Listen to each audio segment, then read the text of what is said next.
Bueno, muy buenas a todos, todas, etcétera, etcétera, etcétera, y esas cosas.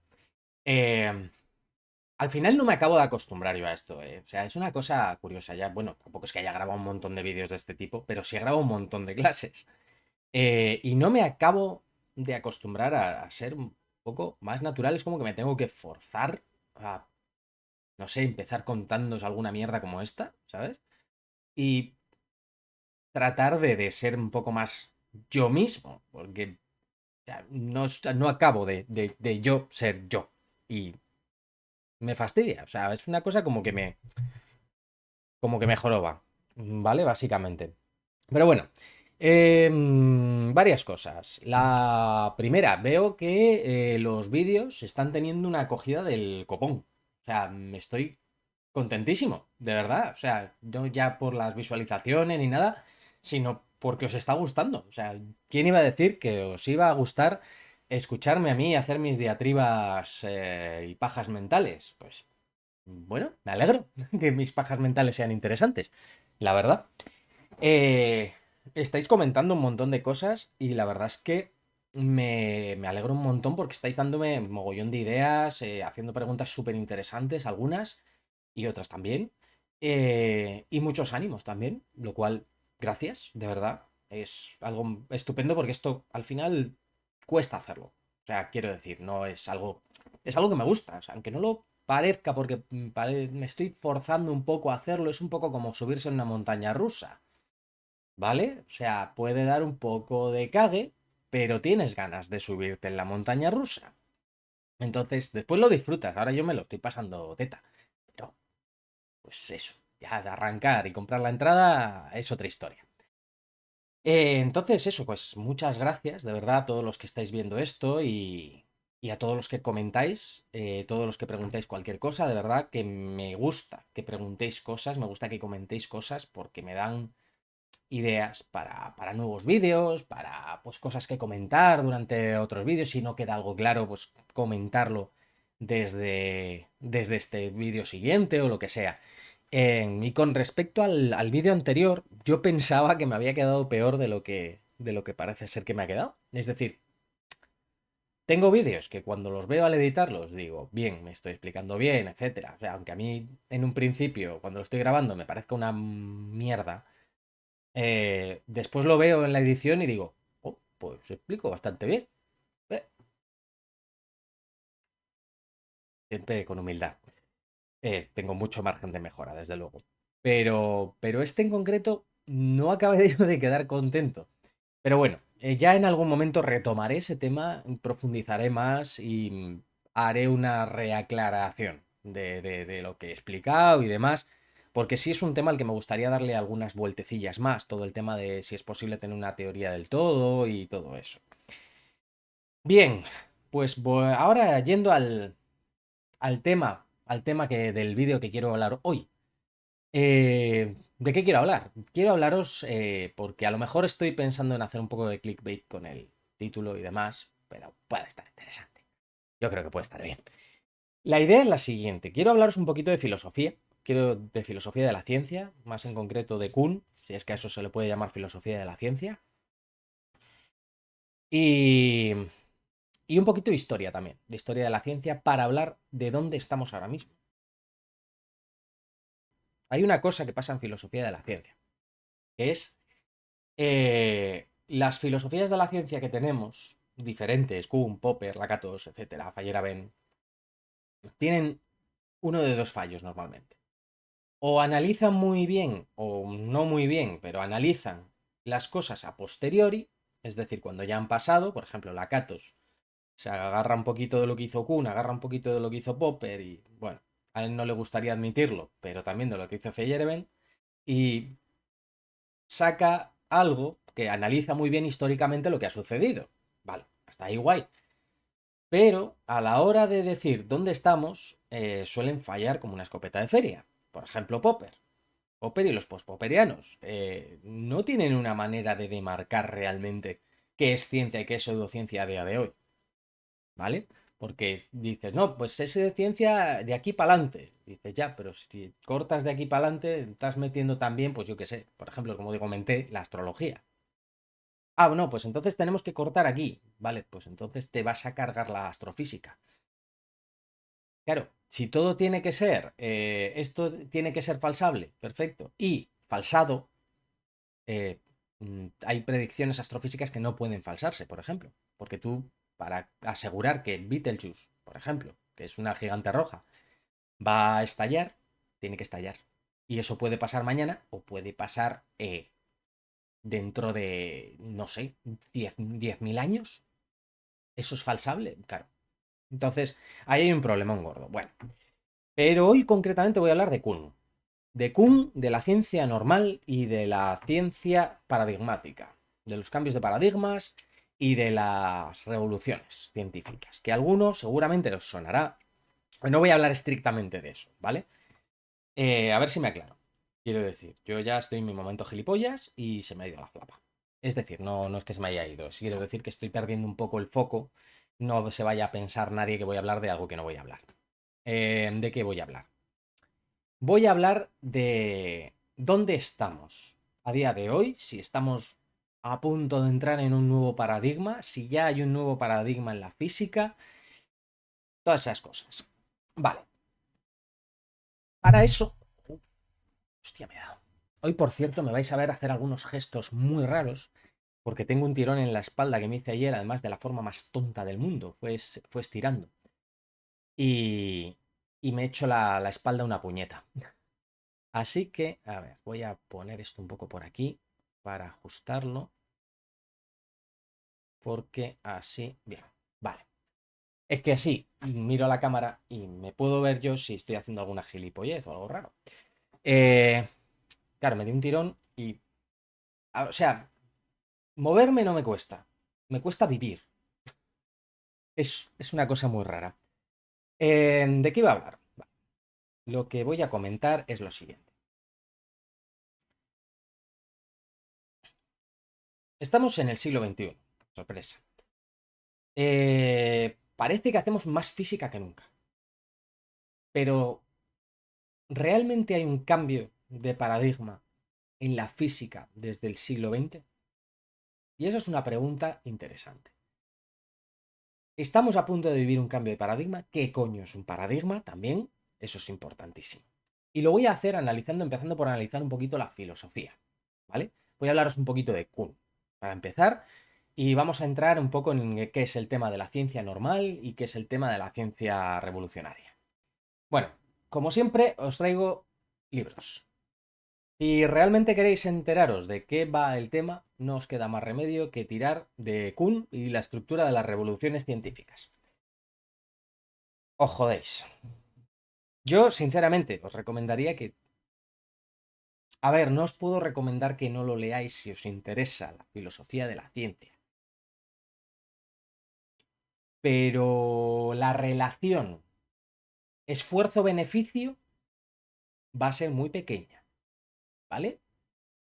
A pesar de que es un tío que escribe bastante bien. O sea, incluso para ser un filósofo, el tío se le entiende muy bien. Tiene una prosa bastante más que tragable. Yo os recomendaría, y os voy a recomendar siempre, siempre, siempre que hablemos de filosofía de la ciencia, el libro de Chalmers, que es esa cosa llamada ciencia.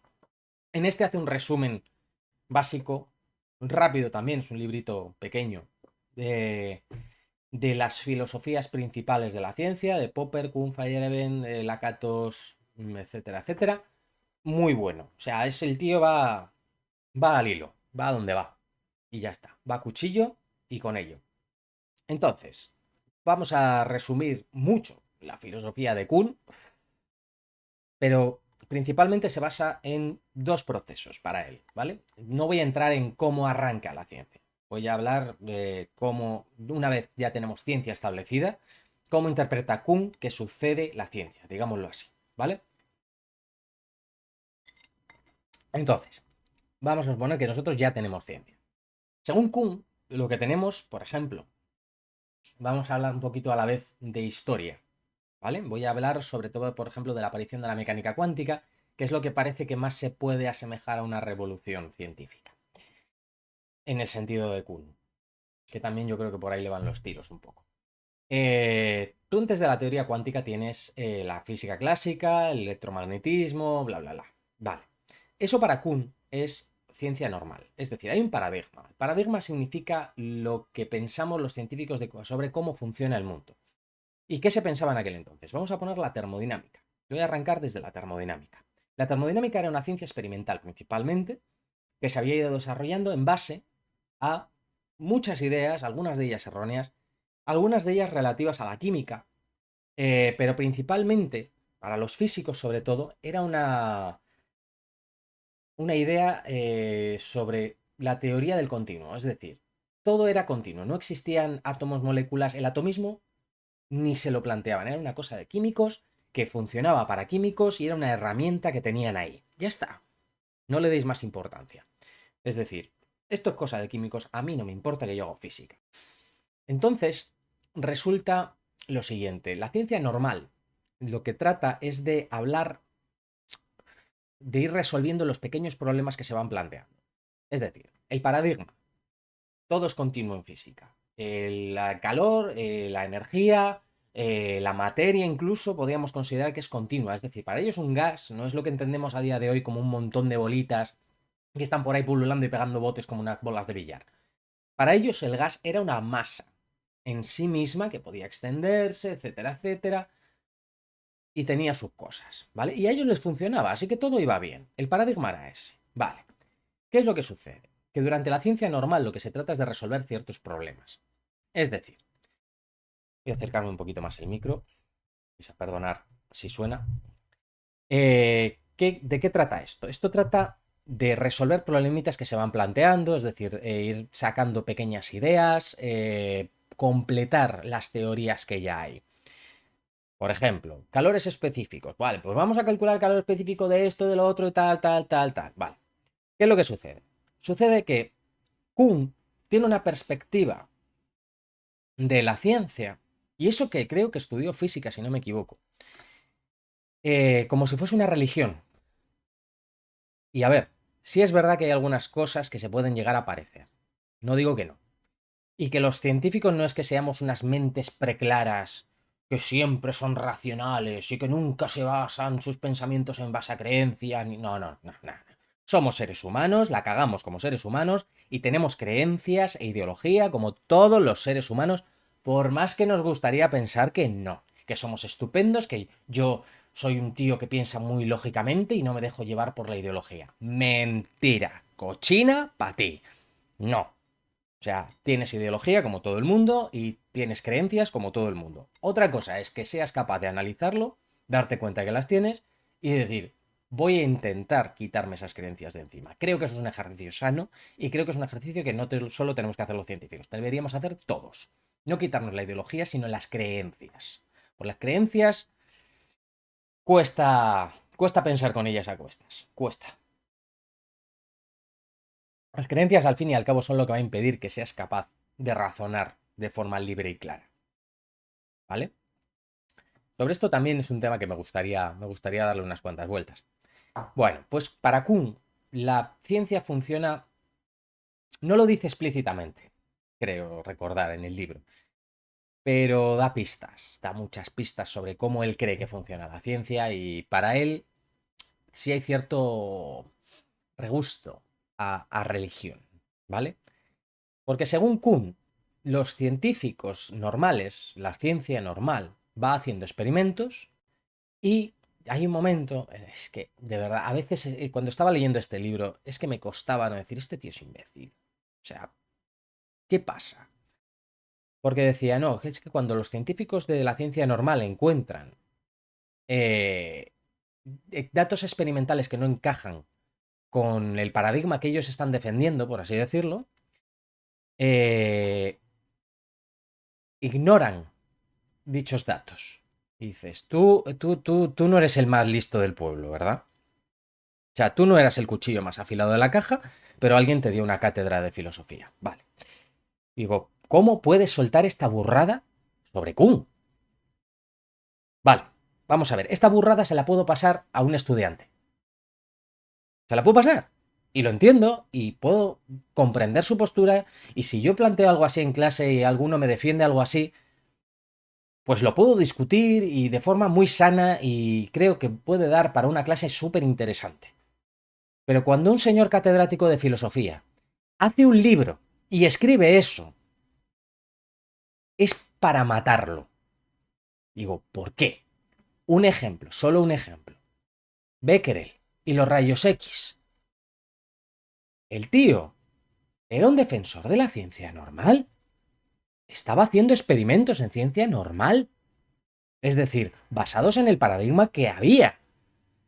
El tío se encontró con un dato, un hecho científico que no podía explicar con la ciencia normal. Lo ignoró. ¡No! ¡Coña! El tío cogió y dijo, voy a tratar de intentar explicar esto con la ciencia que ya conozco. Y no pudo. Y de ahí salen los rayos X. Eso, a ver, puede pasar, no digo que no.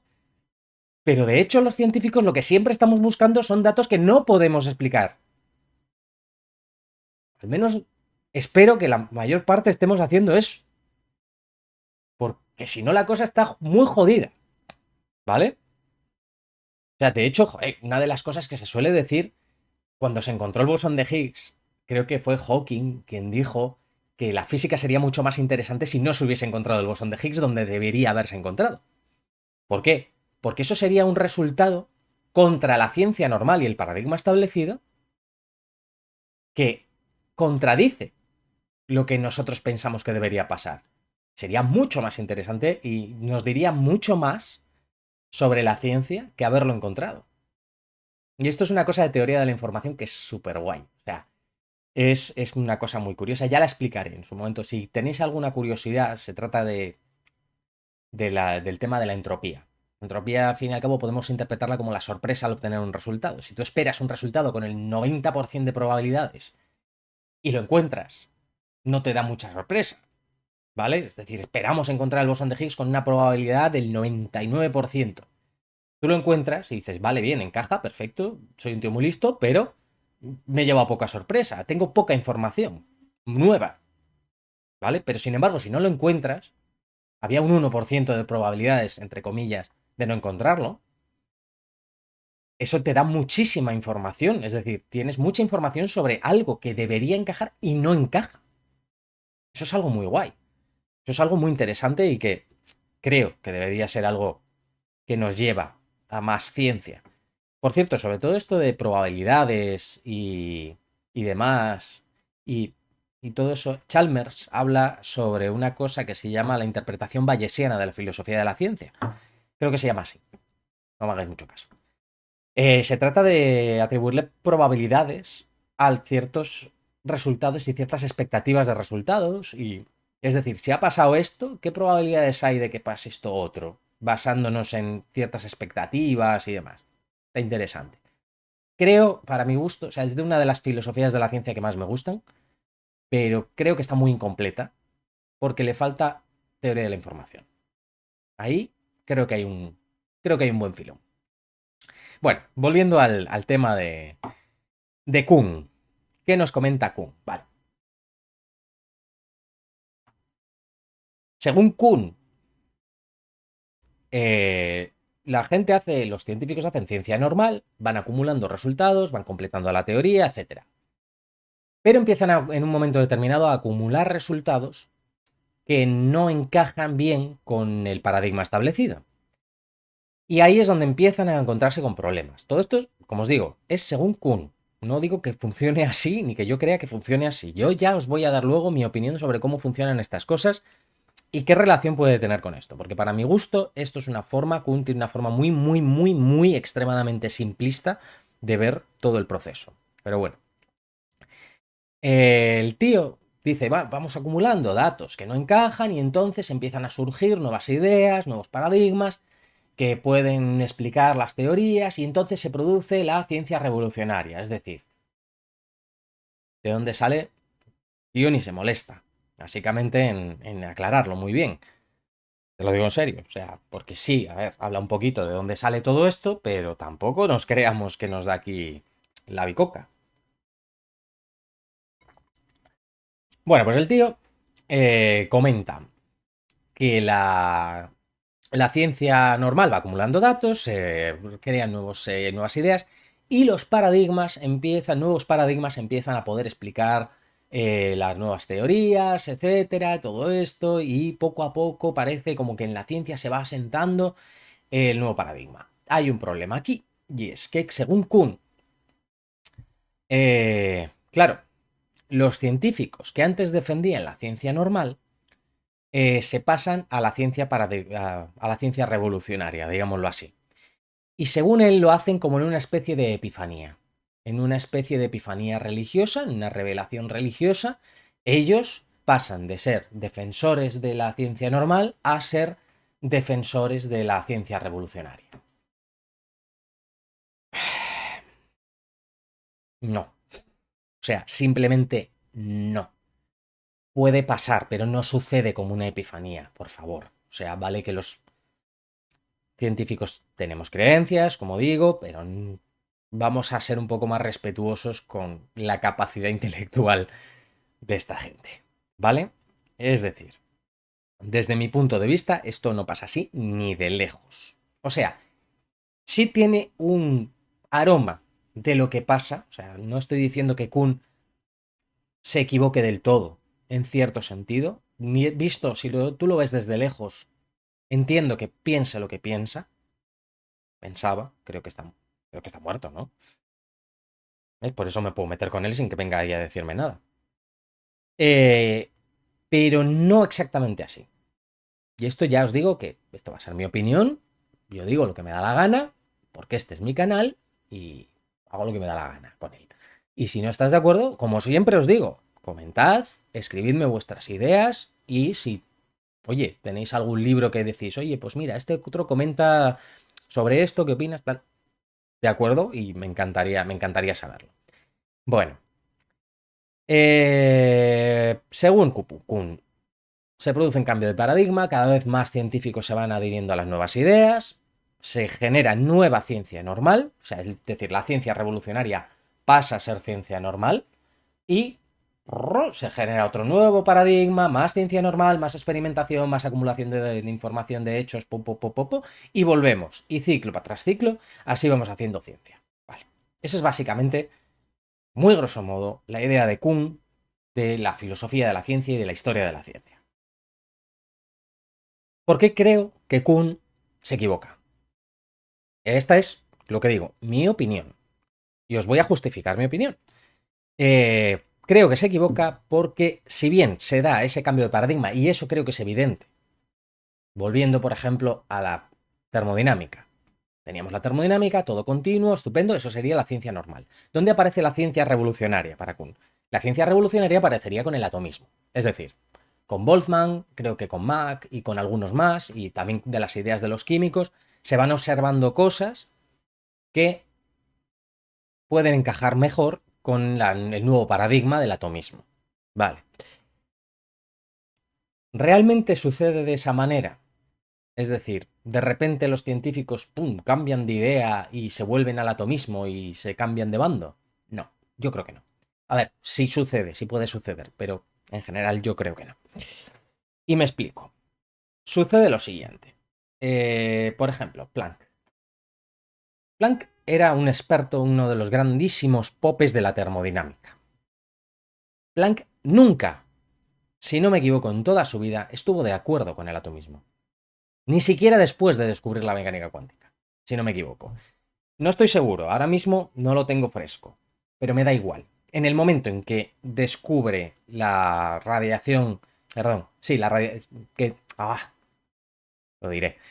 En el momento en que él estudia la radiación de cuerpo negro y da lugar el primer paso dentro del tema de la mecánica cuántica, él no estaba de acuerdo con el atomismo. De hecho, él mismo dice, esto es un artilugio matemático que estoy utilizando, pero creo que no tiene nada que ver con la realidad. Esto simplemente funciona y déjame en paz de atomismos. O sea, yo estoy utilizando las ideas de Boltzmann, pero vamos, que no creo que esto tenga nada que ver con la realidad. Esto simplemente es algo que funciona y ya está, y habrá que explicar por qué funciona de esta manera y no de la otra, básicamente.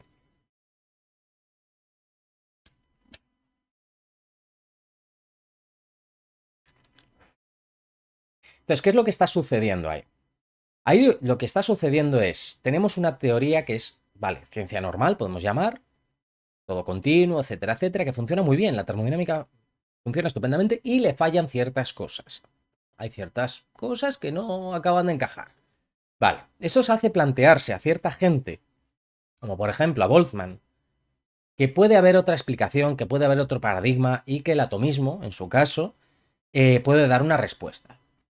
Boltzmann, Maxwell, toda esta peña coge y toda la caterva sueltan ahí la teoría atomista, la mecánica estadística, pum, pum, pum, y ven que efectivamente la termodinámica planteada desde el punto de vista estadístico nos da los resultados que esperaríamos encontrar.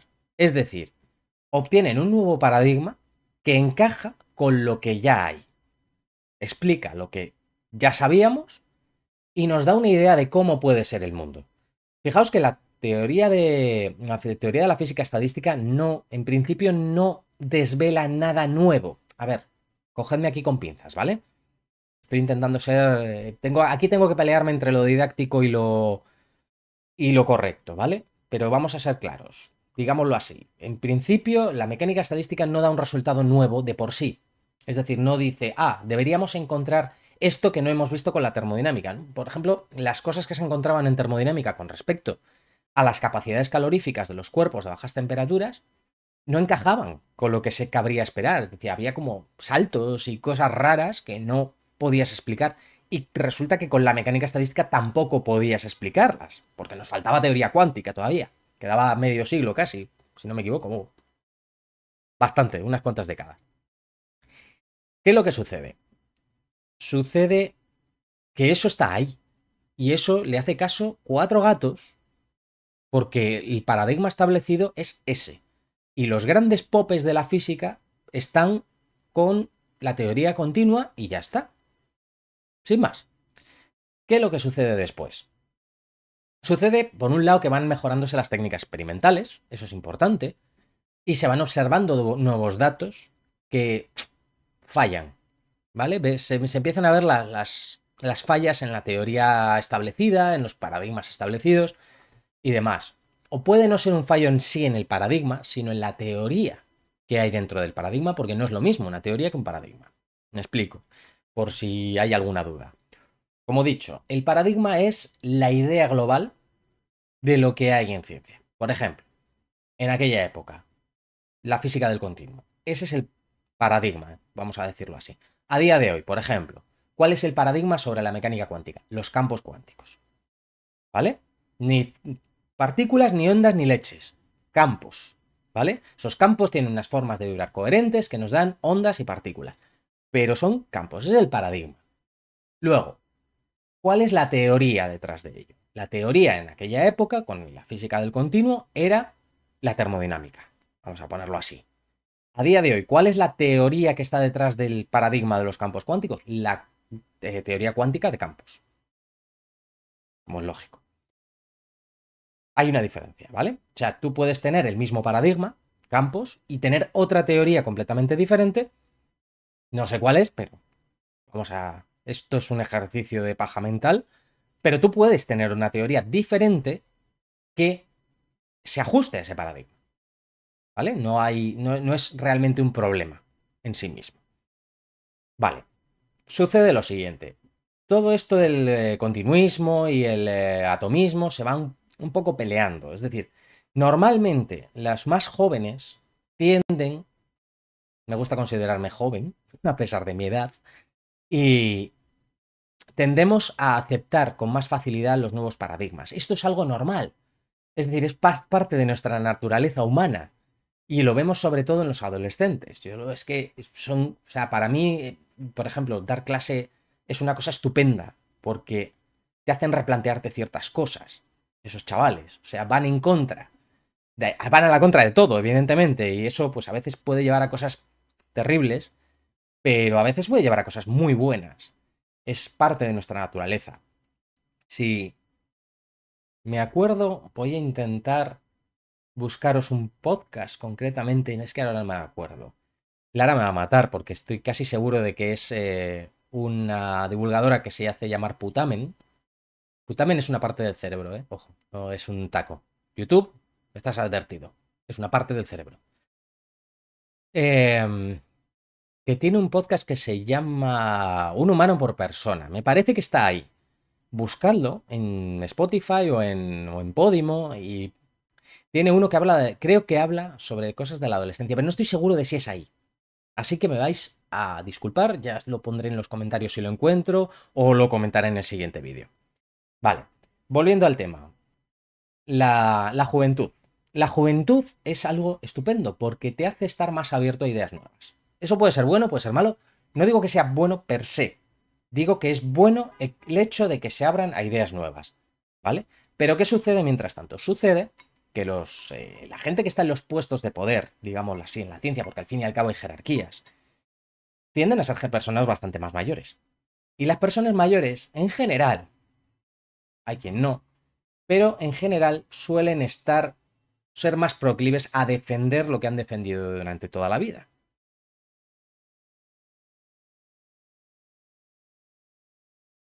No es que no quieran admitir que se equivoquen, que no quieren, pero entiendo que cuesta. Cuando te has dedicado toda la vida a defender una teoría, admitir que puedes estar equivocado, creo que tiene que costar un poquito. Y no me extraña.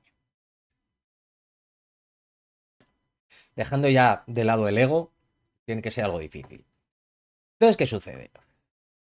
Sucede que por un lado los jóvenes están más dispuestos a aceptar los nuevos paradigmas, pero por otro lado, los popes, digamos, la gente más mayor que se dedica a la ciencia, siguen enganchados a la ciencia normal y a los antiguos paradigmas. Esto se ve muy claro, por ejemplo, en la relación Boltzmann-Einstein-Planck. Boltzmann habla de un nuevo paradigma, Maxwell, que era joven en aquella época, lo defiende también. Planck, que tenía más o menos su misma edad, pero era de ciencia normal, sigue avanzando con ese paradigma antiguo hasta el siglo XX, hasta justo el siglo XX. En aquel momento, Einstein era un joven, y no le costó en absoluto aceptar los nuevos paradigmas planteados por Boltzmann, Mach, etc. Y utilizar la teoría de Planck para explicar el efecto fotoeléctrico. Claro, Planck se sorprendió bastante de que eso tuviese alguna salida más allá de calcular la radiación de cuerpo negro. Pero bueno, así son las cosas. Claro, esto sucede así porque sí, no. Y en realidad ahí es donde creo yo que lo que digo, que Kuhn se equivoca. Las revoluciones científicas no suceden dentro de la cabeza del científico, sino que son un cambio generacional. Y ahí es donde digo que a lo mejor voy a hacer clickbait en el título. No sé si me habré pasado. Para cuando lo veáis, pues ya me diréis. Eh, Ahí es donde las catástrofes, las crisis, epidemias, como la que acabamos de sobrevivir, pueden tener un papel, excusadme de verdad, lo digo sin la mayor mala intención, cierto papel bueno, entre comillas. Por lo menos de favorecer el cambio generacional, y es por lo evidente que estaremos pensando. Es decir, ¿en quién se ceban las epidemias? Se ceban en niños, pero los niños no producen ciencia, y en la gente mayor.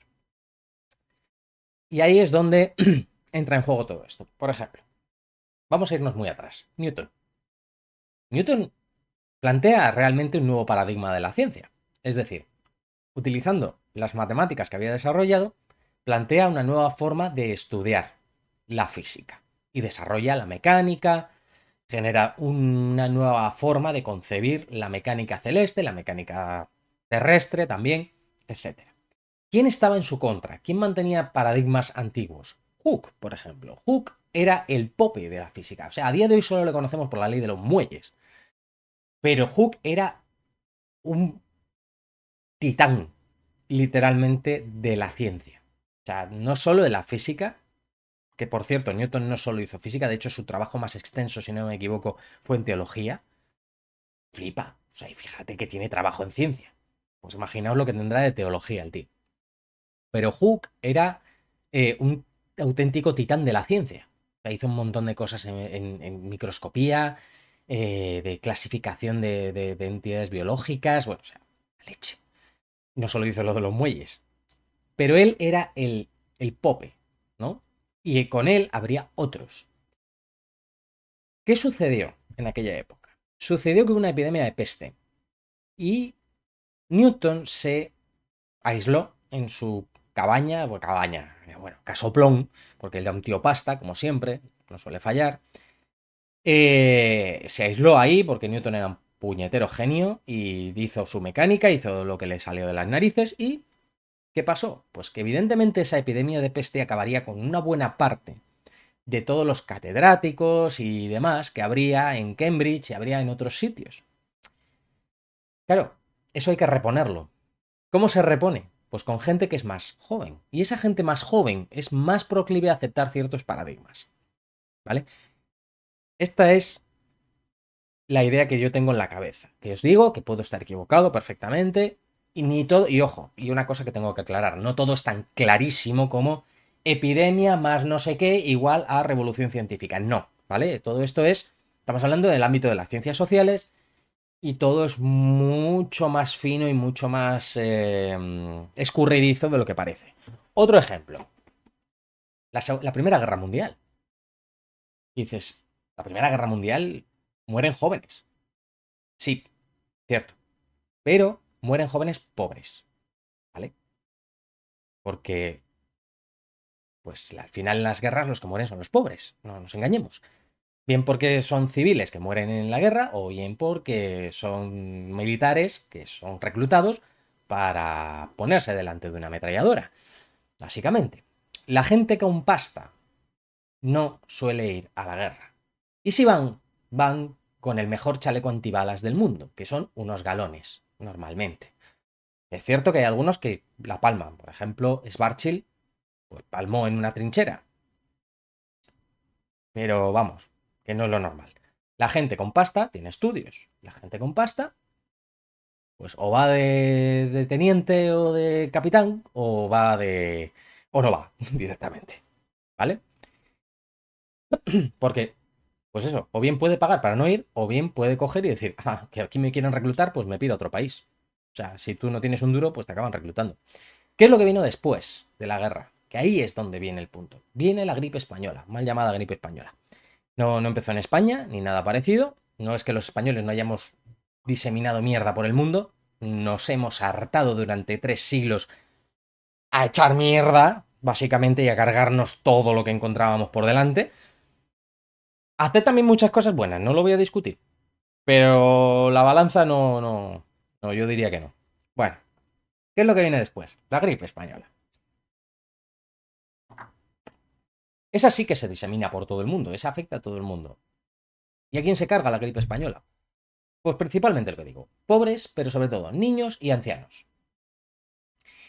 De nuevo, hay un cambio generacional, es decir, hay muertes entre esa gente que defendía los antiguos paradigmas, que son gente más mayor, y hay que reponer esos puestos en las universidades y demás. ¿Qué es lo que sucede? Que va subiendo gente que estaba abajo, que era más joven, que estaba ahora más proclive a los nuevos paradigmas.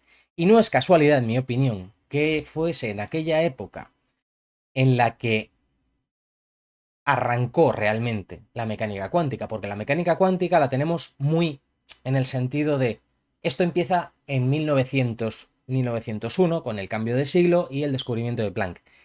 Sí y no, sí y no. O sea, realmente ahí hay una vuelta de tuerca al paradigma atomista, es decir, está el paradigma atomista antes compitiendo un poquito, intentando abrirse hueco con el paradigma de lo continuo y demás, pero realmente es a principios del siglo XX cuando se le da esa vuelta de tuerca al paradigma de atomista, empieza el paradigma de lo cuántico, ¿vale? Y es a lo largo del principio del siglo XX cuando hay más gente escuchando acerca de ello, más gente intentando investigarlo y demás. Por ejemplo, Bohr es uno de ellos. Bohr era joven en aquella época. Bohr después se le conoce como un ancianito, digamos, muy sesudo y muy amable y muy agradable, pero Bohr también fue joven y Bohr también andó en bicicleta, digámoslo así. Y en aquella época pues tendría, pues no sé ahora mismo los años que tendría, creo que lo tengo por aquí apuntado, pero no estoy convencido, ¿eh? Voy a mirarlo si me permitís, pero echando una cuenta, Bohr nace en 1885. O sea, en 1900 tenía 15 años. 1905, que Einstein saca la teoría de la relatividad, tenía 20. La teoría de la relatividad especial. Era jovencito, ¿vale? Igual que Einstein. Era bastante jovencito en aquella época. No sé si tenía algún año más, me parece. Pero bueno, que se me va. Pero es justo después de 1918-1919 cuando realmente empieza a arrancar las propuestas de la teoría cuántica a sentarse y decir, vale, vamos a darle duro aquí. Y en mi opinión, y esto ya os digo, es mi opinión, se debe en buena parte a ese cambio generacional. Es decir, Kuhn creo que acierta en cierto sentido, pero falla como una escopeta de feria en el explicar las causas. Los científicos no cambian de idea de la noche a la mañana, no tienen epifanías mágicas donde dicen, me he estado equivocando toda mi vida defendiendo la ciencia normal, el nuevo paradigma es mucho mejor y me vuelco en él como si fuese una revelación religiosa. No, olvidaos. Eso no sucede, al menos no de esa manera. Sucede tras generaciones y generaciones y va pasando el tiempo, porque esto es un fallo que yo suelo decir mucho a la gente cuando estudia historia, que yo no soy historiador ni mucho menos, pero soy más que aficionado a lo que se dice, la historia y saber muchas cosas de historia, no, yo lo de las fechas, los datos, no me olvido de mi nombre, me olvido de mi cumpleaños, o sea, que imaginaos cómo soy yo para las fechas, no. Y esto lo defiendo mucho con Lara, que es que saber historia no es saber fechas, saber historia es entender cómo funciona la historia. Y esto es una cosa que suele llevar mucho equívoco. Tendemos a pensar, por ejemplo, las revoluciones son algo que sucede de repente y nada más lejos de la realidad. Lo más paradigmático puede ser la Revolución Francesa, por ejemplo. Parece, cuando estudiamos la Revolución Francesa, que todo empieza con el asalto a la Bastilla. No. La Revolución Francesa, claro, lo leemos en una página y nos parece que sucede en nada. O sea, que arranca desde que empieza hasta que es el asalto a la Bastilla, parece que es un pestañeo. Y a ojos de la historia, efectivamente es un pestañeo. Pero a ojos de la gente, si lo piensas un poco, yo creo que tardó 40 años en fraguarse. O sea, igual estoy diciendo una barbaridad, ya os digo que yo las fechas, pero realmente fueron décadas, o sea, fue mucho tiempo, ¿vale? No fue algo inmediato ni no, no, no, esto va creciendo, va creciendo, va creciendo, va creciendo hasta que al final se fragua en el hecho histórico del asalto a la Bastilla. Pero había habido protestas, había habido hostias por todos lados, había habido mucha juerga, digamos, antes de que decidieran asaltar la Bastilla. Y lo mismo sucede en ciencia, no pasa así como un chasqueo de decir de la noche a la mañana la gente cambia de idea y voy a aceptar el nuevo paradigma. No, va pasando a lo largo de décadas de una forma súper suave. O sea, de hecho, no hay, si tú te paras a mirar esos años, año a año realmente, qué es lo que va sucediendo, qué es lo que va cambiando, qué es lo que se va publicando, no hay un gran cambio en ningún momento. O sea, de esto, de hecho, hablamos vamos, sobre esto en una charla en el Ateneo. Si os interesa, os lo voy a dejar en los comentarios. Voy a apuntarlo para que no se me olvide, porque es que me acabo de acordar.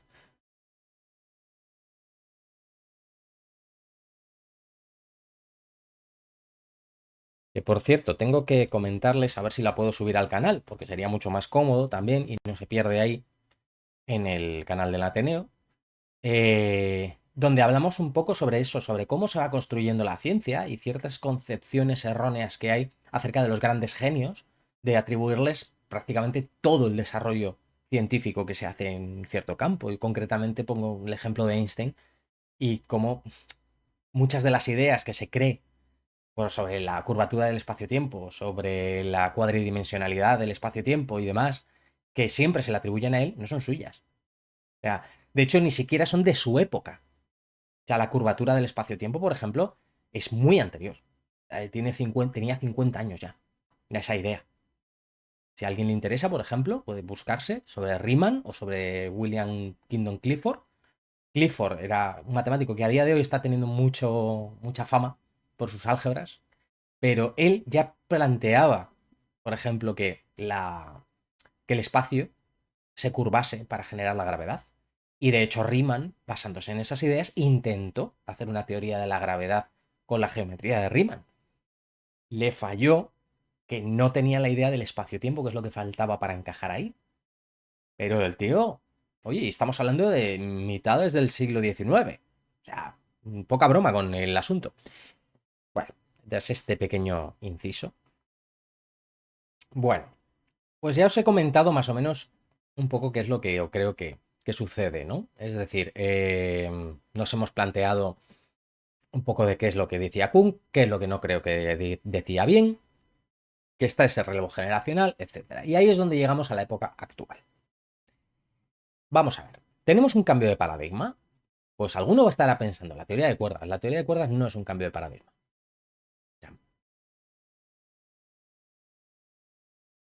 Sí y no. Me explico.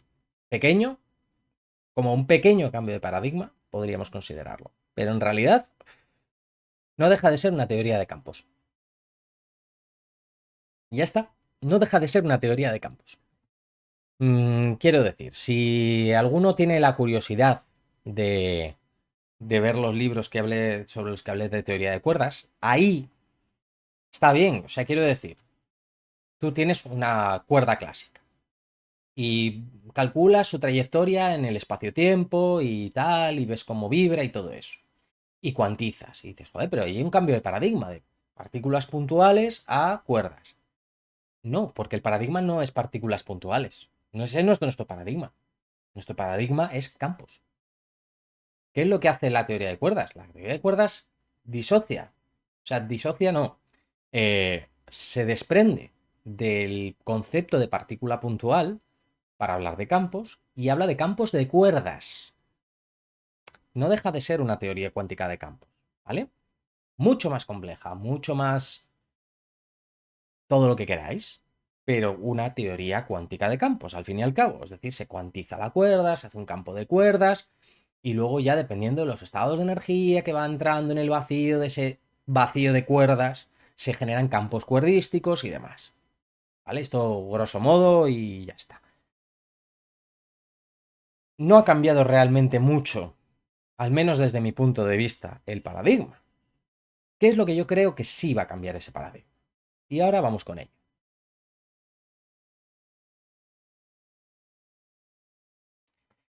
Creo que nuestro paradigma va a cambiar con respecto a dos cuestiones. La primera es la teoría de la información. Esa parece que cala bastante bien, está calando bastante bien entre los científicos actuales. Hasta ahí yo creo que no hay mucho problema, sobre todo la teoría de la información cuántica. Pero hay dos cosas, que es, bueno, también tendría, y esto me gustaría, es que quiero hacer un curso de teoría de la información cuántica, juntarlo con el curso de cuántica. Es uno de esos proyectos que tengo en la cabeza. Ya tengo hecha la parte de probabilidad, más o menos, quiero completarla, que se necesita para entender la teoría de la información. Ya está la parte de matrices densidad del curso de cuántica y quiero aprovecharlo para extender un poquito más. No hacer un curso de computación cuántica. Ahí es donde voy con la diferencia. La teoría de la información lo que nos habla es básicamente de la información que podemos obtener con respecto a ciertos resultados aleatorios. Hay aplicaciones súper buenas porque, por ejemplo, se puede entender la, la mecánica estadística desde el punto de vista de la teoría de la información. Si no me equivoco, Leonard Susskind tiene un curso de estos del Theoretical Minimum en YouTube, donde plantea el curso de mecánica estadística que da, lo plantea un poco con esos aires de teoría de la información. ¿Vale? Y creo que cada vez más hay más gente que acepta esa visión de teoría de la información dentro de las teorías que ya estaban establecidas, sobre todo cuestiones probabilísticas y demás. Es decir, allá donde entre la probabilidad de alguna manera entra la teoría de la información. ¿Y qué tenemos en la teoría cuántica? Que es una teoría probabilística, al fin y al cabo.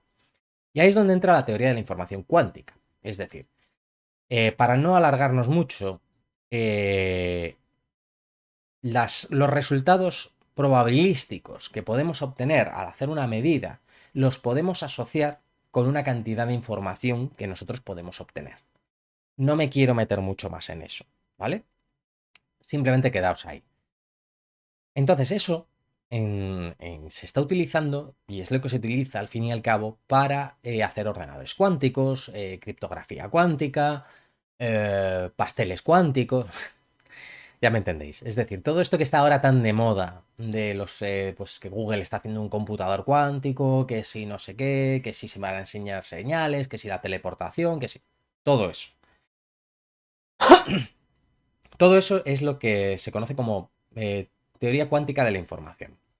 Pero, pero, dentro de esto, o al lado de esto, hay otra parte. O sea, es esta parte, digamos, de computación cuántica, vamos a decirlo así, es bastante aceptada que puede tener un papel dentro del desarrollo de nuevas teorías y demás. ¿Vale? Esto es relativamente bastante aceptado y todo va relativamente bien. ¿Dónde está la diferencia y lo que yo me estoy refiriendo? Hay varios teoremas dentro de la teoría cuántica de la información que nos dan algunas pistas, al menos, ya os digo, yo me considero un completo ignorante, pero pues me gusta darle al coco. ¿Qué queréis que le haga? Yo soy un tío muy curioso, muy, muy, muy curioso. Y le voy dando, le voy picando a todo. Que nos dan pistas sobre lo más fundamental. Es decir, la teoría cuántica que tenemos a día de hoy, principalmente la interpretación de Copenhague, no es que no sea sólida, es que para mí, desde mi punto de vista, no es una interpretación porque simplemente acepta lo que hay matemáticamente y no se pregunta qué hay más allá. Entonces, para mí eso no es una interpretación.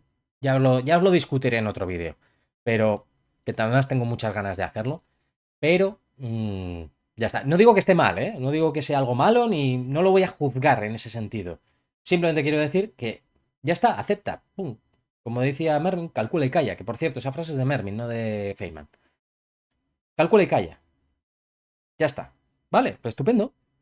Y ahí es donde entra la computación cuántica, en el hecho de decir, vamos a utilizar esto para resolver ciertos problemas sobre teoría de la información, agujeros negros, etcétera, etcétera, etcétera. Vale, genial. Y eso no digo que esté mal, ¿eh? Creo que tengo la espalda un poquito mejor, la verdad. Me he estado dando ahí, masajeando bien.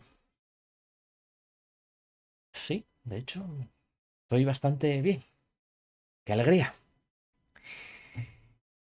Lo que yo creo que va a resultar en un pequeño cambio de paradigma, al menos de momento, es el empezar a pensar en teoría de la información, y esto ya hay artículos al respecto, como base fundamental de la teoría cuántica. Aquí hay muchos problemas por resolver, porque, por ejemplo, hay uno que me parece súper interesante para esto, que es que no me acuerdo del nombre. Yo y los nombres de... Igual lo tengo apuntado por aquí. Porque yo voy tomando notas de ciertas cosas que voy haciendo. Bueno, he aprovechado también para llenarme un poquito el tanque de café. Últimamente tomo descafeinado. O sea, el primer café de la mañana, café. El ya siguiente, los siguientes descafeinado, porque si no, no duermo. En fin, lo que estaba. ¿Cómo se llama el teorema este? El teorema este se llama teorema de no teleportación. Me parece una mierda de nombre soberana. Porque ahora mismo, a día de hoy, ya sabemos todos que la teleportación cuántica es posible, entonces confunde al Lego. Es decir, acabo de pensar en un muñeco de Lego confuso. Pero bueno, mi cabeza. ¿Qué es lo que sucede? El teorema de no teleportación no tiene nada que ver en sí con la teleportación, yo le pondría otro nombre, y yo lo llamaría teorema de no transcripción o teorema de no... algo así, no transcripción, porque lo que viene a decir es lo siguiente, tú tienes un estado cuántico, este psi de X o que quieras, que está describiéndote la partícula, toda la información que tengas de la partícula, tú no puedes convertir eso en información clásica. Es decir, bits clásicos de ceros y unos. No es posible. Y eso me parece súper interesante, porque nos está diciendo, dentro de la cuántica hay otro tipo de información, hay algo que no puedes explicar de forma clásica ni de lejos. Y eso más o menos ya lo sabíamos, sí, sí. Pero también nos está diciendo, tú no puedes hacer un sistema clásico que imite al sistema cuántico. Es decir, en el fondo, en mi opinión, lo que nos está diciendo esto es darnos una pista para decirnos, hay bastante más en la cuántica de lo que parece. ¿Vale? Ya, faltan cosas. Y en mi opinión, esa es una de las cosas que falla a día de hoy en la física teórica, y es que se le presta muy poca atención a los fundamentos de la mecánica cuántica y se estudia muy poco.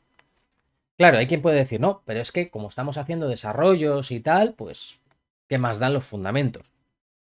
Eso ha funcionado y funciona así siempre. Es decir, eso es la ciencia normal. Hasta que ya la ciencia normal no da más de sí. La termodinámica, como digo, explicaba muy bien todo y habría quien decía, pero ¿para qué vamos a cambiar de paradigma si todo va bien? Pero ¿qué pasa? Que empezamos a encontrarnos con cosas que el paradigma continuo no puede resolver y necesitamos nuevos paradigmas y nuevas teorías que soporten esos paradigmas. Y ya está. Que no pasa nada, que así es la vida. Vamos para adelante. Pero si nos enganchamos a tener un paradigma y una teoría, porque es que claro, es que tiene que ser así por mis santos cojonazos, pues entonces nos vamos a la mierda y ya nos tiramos 50 años sin arrancar. Pero bueno, por un lado está eso de la teoría de la información cuántica, es decir, no ya la computación cuántica, que hasta ahí, lo que digo, creo que hay muchísimos científicos que están bastante metidos en ello, bastante bien, o sea, quiero decir, lo aceptan y lo utilizan dentro del desarrollo de, por ejemplo, de la entropía de agujeros negros y demás. Todo eso creo que no hay problema. ¿Dónde viene el problema? El problema viene en tratar de utilizar la teoría cuántica de la información para dar una explicación más fundamental de la teoría cuántica. Eso creo que es una pista. De momento, no he visto nada que dé una teoría clara, establecida, de cómo interpretar. Sí, sí he leído algunos papers y demás sobre teoría cuántica de la información en ese sentido, en el sentido de explicar los fundamentos y demás, pero no hay nada firme, no he visto nada claro. O sea, nada sólido de decir esto puede darnos una nueva teoría cuántica. Por un lado está eso. Y por otro lado está, como ya os comenté, el tema de los sistemas emergentes. Si tenéis curiosidad, os recomiendo la propia página de la Wikipedia. Escribís emergencia, filosofía. Y esa página es la que os va a dar. Hay una parte que es la emergencia en ciencia. Si no me equivoco, sí, aquí está. Ejemplos de emergencia y demás. Hay una parte muy interesante, es un artículo guapo y enorme, pero hay una parte que deberíais mirar, para mi gusto, que es emergencia débil y fuerte. ¿Vale? Porque el tema de la emergencia débil lo tenemos bastante asentado también. Pero el tema de la emergencia fuerte no lo tenemos tan asentado. Me explico. El tema de la emergencia débil es básicamente, por ejemplo, las estructuras cristalinas. Es decir, tú tienes los átomos, digámoslo así, átomos de cloro y de sodio. Y en base a lo que tú sabes de esos átomos, de sus estructuras atómicas, estructuras electrónicas, perdón que me diga, y demás, y sus orbitales, tú puedes deducir que si los juntas van a formar una estructura cristalina de este tipo. Ya me ha vuelto a dar el tirón en la espalda. Ahí la leche. Vale. Eso es la emergencia débil, es decir, son procesos emergentes. O sea, si tú ves átomos de cloro y de sodio por ahí sueltos, no se te ocurre pensar que van a formar un cristal en principio. ¿Vale? Pero tú, a partir de sus propiedades microscópicas, puedes deducir propiedades macroscópicas cuando juntes un buen número de ellos en bajo ciertas condiciones, etc. Eso es una emergencia débil, es decir, cosas de mayor escala que tú puedes deducir a partir de las explicaciones fundamentales que ya tienes. Vale. Eso lo tenemos bastante claro y en ciencia es algo que va bastante bien. digámoslo así. O sea, quiero decir que es algo aceptado. Vale, pero como os digo, hay otro tipo de emergencia, que es la emergencia fuerte. La emergencia fuerte, eh, digámoslo así, no se puede predecir directamente, es decir, no se puede predecir a partir de los componentes fundamentales. Creo que ya os comenté, sí, si no me equivoco, os comenté la propia conciencia. La conciencia se cree que es un proceso emergente. Pero la conciencia no se puede explicar en base a nuestro conocimiento de las neuronas. Tú puedes tener las neuronas súper bien estudiadas. Es decir, puedes conocerte cómo, cuándo y por qué una neurona se dispara o se deja de disparar, etcétera, etcétera, etcétera, cuando intercambia esto, lo otro, todo eso. Perfecto. La cuestión es que tú, a partir del hecho de conocer muy bien las neuronas, no puedes coger, echarte la cuenta y decir, si junto 10.000 millones de neuronas, voy a tener conciencia. No es predecible en ese sentido. Ahí es donde yo creo que nos falta o matemáticas o entender las matemáticas que ya tengamos, porque podríamos tenerlas ya directamente y no saberlo, que nos hagan entender cómo eso es posible. Es decir, es un momento en el que, como dicen, el todo es mayor que la suma de las partes. Si bien en la emergencia débil, digamos que no, o sea, no hay la suma de las partes, no da nada nuevo o no predecible, en la emergencia fuerte, la suma de las partes sí nos da algo que no es predecible. Y ahí es donde yo creo que la teoría de la información nos va a dar bastante juego. Porque es muy probable, y al menos esto, lo que digo, mi opinión, es que el próximo salto en lo que se refiere a las teorías físicas se deba a entender como procesos emergentes cosas que dábamos por sentadas. Por ejemplo, el otro día me comentaba Albino, un colega que hice en la UNED, de perdón, Ilya Prigogine. Se podía haber llamado Paco, ¿vale? Se tenía que llamar Prigogine. Es un premio Nobel de Química. El libro se llama Nacimiento del Tiempo. Es una serie de ensayos en las que el tipo habla sobre un poco esto del emergentismo y demás. Me lo tengo que volver a releer porque lo leí hace unos años, me gustó mucho y además es bastante sencillo de leer si tienes la mente abierta. Es cortito además. Fijaos qué letra más gorda tiene. O sea, yo os lo recomiendo.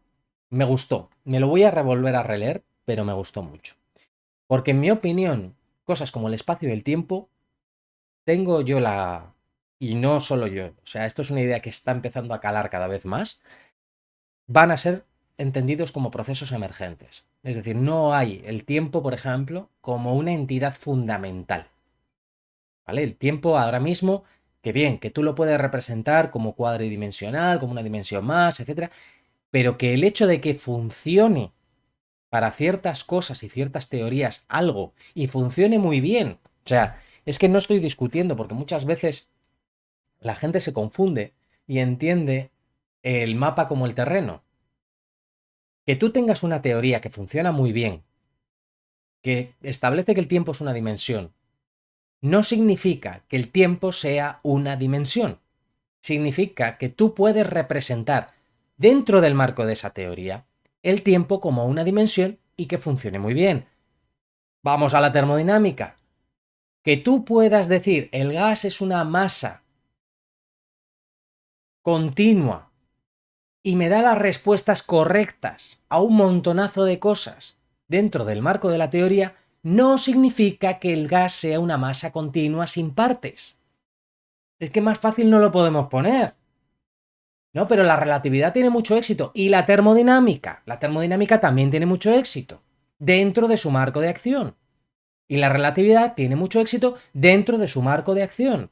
Y la teoría cuántica de campos también dice que el tiempo es una dimensión. Genial, pero dentro de su marco de acción. Siempre dentro del marco de acción. Y cuando hablamos de teoría cuántica de campos, incluso estamos hablando de teoría de bajas energías todavía.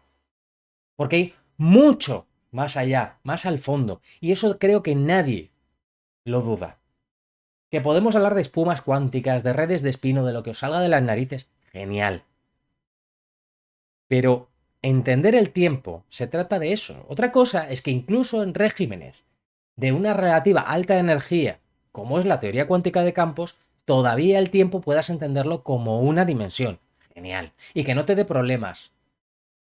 Entre comillas. Genial. Pero otra cosa es entender más allá de eso. Eso es lo que yo creo que está faltando en la física y eso es lo que yo creo que la teoría de la información y la idea de empezar a entender ciertas cosas, incluso las partículas, el espacio-tiempo, etcétera, como procesos emergentes, es lo que yo creo y os digo, mi opinión, que me puedo equivocar, que puedo estar diciendo una tontería de proporciones industriales tranquilamente. Y no pasa nada, me equivoco y ya está, cambiaré de opinión y punto. Es que vamos a tener que empezar a entender todos estos procesos como procesos emergentes. Y hasta ahí, no pasa nada y genial. Ahora, ¿dónde estamos nosotros con respecto a lo que he dicho? Pues nosotros todavía no estamos ni en Boltzmann, por así decirlo, con respecto a la teoría cuántica. Es decir, todavía estamos dentro del marco en el que una serie de físicos o científicos están empezando a aceptar una parte de este nuevo planteamiento para resolver ciertos problemas que les da el paradigma actual. Es decir, podríamos estar entre Boltzmann y Planck, digámoslo así, entre estas dos. Porque Planck, cuando desarrolla la teoría cuántica, él no la desarrolla pensando que Boltzmann tenía razón. Esto es una cosa, se me olvidó comentarlo antes porque es una cosa muy curiosa. O creo que no, creo que lo comenté. Que precisamente Planck cogió y dijo, bueno, voy a utilizar esto, voy a utilizar osciladores armónicos y esto me sale, pero yo sigo pensando que esto es un artilugio matemático.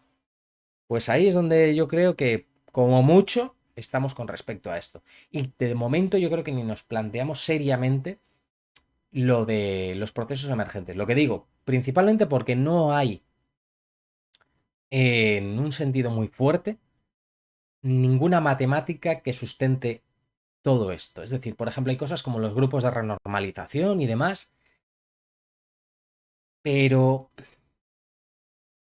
todavía yo lo veo muy débil en este sentido. O sea, no digo que no funcionen y que no dentro de su campo de la teoría cuántica y de la física del estado sólido. No, no estoy hablando de eso. O sea, dentro de donde se aplica, funciona y estupendo. Lo que quiero decir es que para entender los procesos emergentes todavía nos falta material, yo creo. Y eso es un poco más o menos lo que os quería plantear en este vídeo, que por cierto, vaya chapa que os he soltado. Pues que a mí el tema del tiempo me entusiasma. Siempre, desde que mi madre siempre me estaba diciendo, no pierdas el tiempo, yo siempre me empecé a obsesionar, digámoslo así. O sea, fue un tema que lo dejé mucho, muy de lado durante una temporada muy larga, pero de un tiempo a esta parte he vuelto a meterme muy fuerte en ello y es un tema que me encanta. Y yo creo que el tema tiempo, segundo principio, no ya de la termodinámica, sino segundo principio aplicado en el sentido de teoría de la información que puede estar ahí, la reversibilidad y todo eso, nos puede dar unas pistas muy interesantes sobre qué es y cómo se entiende. Pero bueno, lo que digo, mi opinión, el canal es mío y me lo follo cuando quiero. Así que estaré encantado de escuchar vuestras opiniones, comentarios, likes, suscríbete si no te has suscrito ya, porque si no te encontraré. Y, y lo dicho, espero que os esté gustando, aunque sea un vídeo larguísimo este, que os haya gustado lo que os he comentado y espero que nos veamos en el siguiente vídeo y lo disfrutemos mucho. Así que hasta la próxima.